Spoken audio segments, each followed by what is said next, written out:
Welcome back, troops, to Let's Tab 59. Look at this. Cracking day. 2nd of November. Beautiful. Not much rain, but it's a bit stodgy underfoot. I'm just going through this bit of farmland here. And obviously the old tractors have been up and down it. It's a bit messy. So, anyway, got the sun behind me at the moment. Apologies. So, this video. This is something else. Now, I did a video recently about the British conflict in Malaya, the Malayan Emergency. And in that video, I spoke about the use of Agent Orange, how Agent Orange was used by the British before the United States forces used it in the Vietnam conflict, where it's fairly well documented. But obviously, it wasn't that well documented, the use of Agent Orange by the British in the Malayan conflict. Now, after that video, a subscriber of mine, let's call him Bill. Bill contacted me and told me a little bit more. Now, Bill is a veteran of the 2nd Battalion, the Scots Guards, famous regiment. Now, he told me his father served in the 2nd Battalion, the Scots Guards, in Malaya, and remembers Agent Orange being used in Malaya by the British. And he said that his father told him that when they smelt the Agent Orange out there in Malaya, they were told by the hierarchy to cover their nose and mouth with a handkerchief. Can you imagine that? With a handkerchief. Now, why was Agent Orange used by the US and by the British in Malaya? Well, in case you don't know, Agent Orange was a herbicide, a defoliant. So the idea was you sprayed it over dense areas of jungle foliage, and it would kill that back, that would die back, which would deny that to the enemy. So in Malaya, British units and the Malayan police, whilst travelling down roads, the jungle foliage was very close to the road, and they were getting ambushed. So they needed to cut that back, that foliage back, so that it denied the cover to the insurgents out in Malaya. So that's what they did. They sprayed it. And it worked well. Now, we know now that it was used in Vietnam extensively, and we also know now that Agent Orange is responsible for a number of diseases and conditions. Things like birth defects, cancers, even Parkinson's, respiratory disorders, etc. We know that now. We've known that for a while. But obviously back then we didn't. And I say these troops were exposed to it. Now, this friend of mine, Bill, that's contacted me and told me about this, told me something that's even more shocking. Even more shocking. So, as I say, Bill's father was serving in the Scots Guards, 2nd Battalion Scots Guards, in the Malayan Emergency. Around 1950s, early 50s. Fast forward now to 1966. And my friend, the subscriber, Bill, he's joined. He's in the 2nd Battalion Scots Guards, and his father is still serving. His father's quite senior at this point. His father was an RSM at one point, and I believe now Bill's father was a QM. So a senior guy in the battalion. So 2nd Battalion Scots Guards get deployed on an exercise to Canada, to a training area known as Gagetown in New Brunswick in Canada. It's a tented camp, and they're there for about 3 months, doing various training activities, as troops do. While they're there training in that 3-month period, in Canada, the United States National Guard, I believe are from New Jersey, they rock up with helicopters and for 3 days spray parts of the training area where the 2nd Battalion Scots Guards are. 3 days of spraying. Now, they weren't told that was happening, but as I say, senior members, some of the old sweats in the 2nd Battalion Scots Guards, recognised the smell immediately from their time in Malaya. And when they smelt it, they was telling others, like, for instance, Bill's father recognised it and said, "That's Agent Orange. I recognise that." 3 days. Now, the US, why did the US National Guard spray part of Canada with Agent Orange?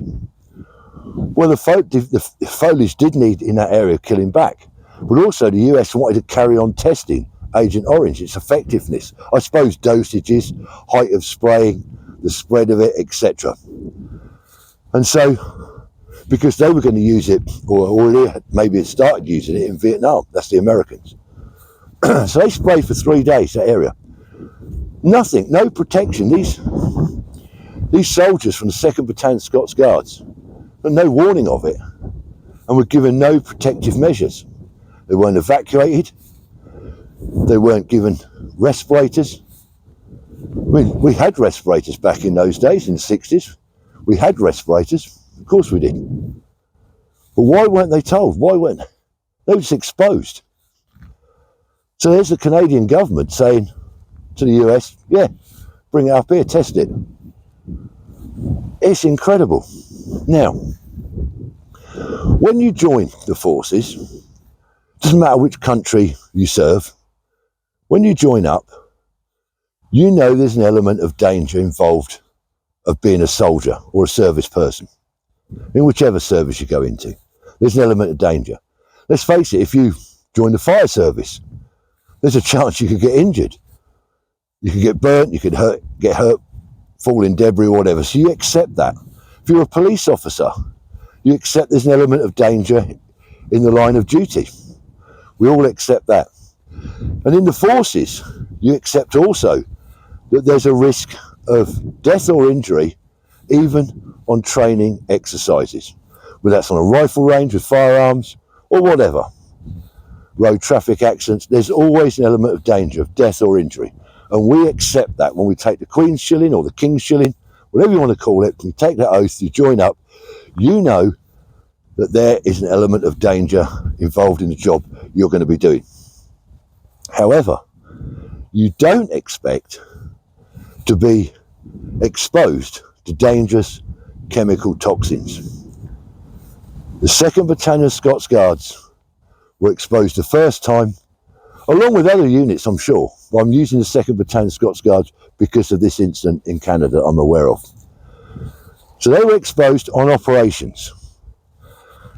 You could argue there it was a necessity, it was operational, people were being ambushed and killed. They had to do drastic measures and they used this chemical Agent Orange. But there is absolutely no excuse for those soldiers from the 2nd Battalion Scots Guards in 1966 stationed in Canada in a tented camp to be exposed to a dangerous herbicide like Agent Orange. With no warning, no briefing, no protective measures, nothing. And it gets worse. Now we all know, after the Vietnam conflict, many American veterans started to suffer from illnesses. To say birth defects, cancers, melanomas, respiratory disorders, diabetes even. I think there's 17 plus known conditions, side effects of being exposed to Agent Orange. These American veterans fought and got compensation, and I don't know how much compensation and what level of compensation, etc. With the Canadian forces, remember, Canadian soldiers didn't serve in Vietnam. So the only exposure Canadian forces had was when it was used on that training area, Gagetown, New Brunswick, 1966. And again in 67 it was done actually. We're talking about 66 because that's when the British troops were there. So in 2007, the Canadian government, after being sued, or a lawsuit put against them, decided to give out their compensation package to their Canadian forces and civilians that were in the nearby working in the area or whatever. And this is what the Canadians gave: $20,000. $20,000, a one-off tax-free payment of $20,000. To qualify for that compensation of $20,000 tax-free one-off payment, generous as it is, ridiculous. To qualify for that, obviously you had to prove that you were there at the time that the Agent Orange was used, and also you had to have proof that you had got one of these illnesses. Now, this happened in 1966. It's now 2007 when they got compensation. How many of those Canadian people have died before that? It's unbelievable. So you had to be there, obviously, but you had to prove as well that you'd got a medical condition. It's incredible.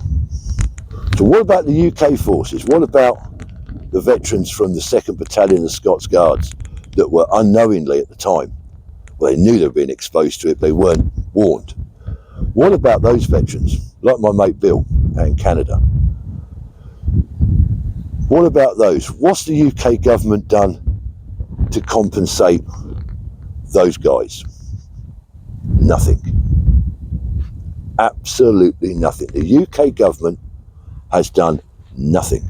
In fact, if you want to find out about the 2nd Battalion Scots Guards or any other British forces that were out in Canada in 66 or 67 that were exposed to Agent Orange, good luck with that. Good luck with finding out in much detail on that.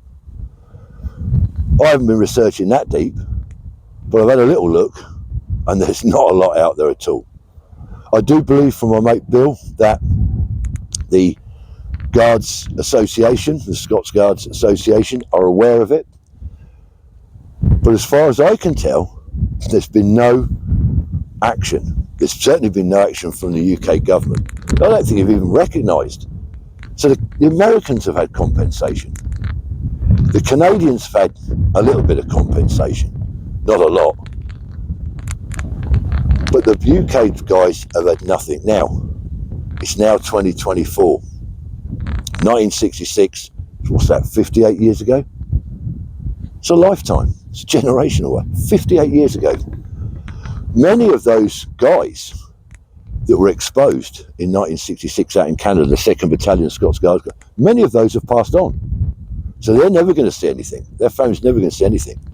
How many of those guys, there's never been a survey done, how many of those 2nd Battalion Scots Guards lads have died because of Agent Orange, or had birth defects in their family because of Agent Orange? In fact, Bill's father, who was exposed not only in Malaya, but also in 1966 out in Canada, he passed away of cancer. More than likely to have been caused by Agent Orange. So, and the other thing is, we've got all these charities. Let's look at the Royal British Legion, who I'm quite a bit of a supporter of, to be honest. I've been a member of the Royal British Legion. To a degree, I support them. All the money they're sitting on, why are they not taking up the fight for these veterans that have been exposed to Agent Orange? The ones that may still be alive from the Malayan conflict, there can't be that many now. And of course those ones, like my mate Bill, that were young soldiers in their early 20s, out in Canada on exercise in 1966. Why hasn't the fight been taken up by them? What is going on? It smacks to me very similar to what happened to our nuclear veterans. As I've done a video on that not long ago, it's entitled Nuclear Testing, have a look at that video. In that one, I talk about what happened to the veterans there, and it wasn't until just a few years ago that they received recognition. And they got a medal and some compensation. But it's incredible.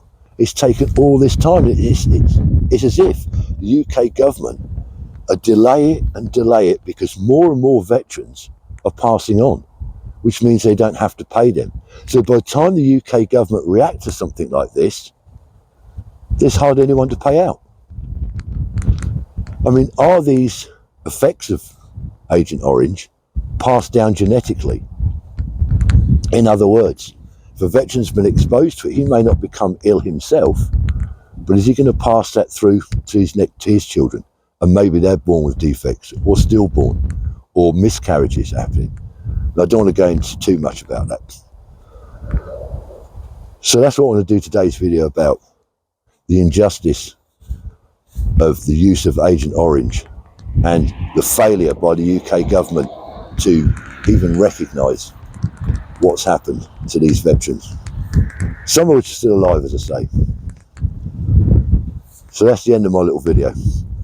There'll be more coming soon. I want to delve into this subject, and I want to keep in contact with Bill and see what else we can dig up. So I'll be quite interested in this. As I say, soldiers join up. You expect to risk your life. You accept the danger of being a forces person. But what you don't expect is to be let down by your government.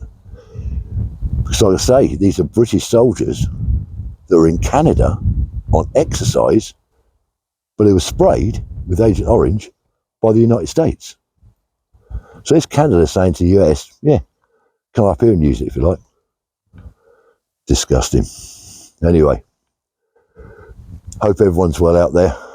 Bill, thanks for bringing me up to speed on this one. I'm going to delve deeper into the other stuff that we've spoken about online, mate. Don't worry about that. So, enjoy the weekend, everybody. Stay safe. Till the next time, it won't be like, oh, one more thing before I go. If you haven't subscribed to my channel, please consider it. I'm not saying do it, I'm saying consider it. But stay safe, and until next time, troops, remember, let's tap.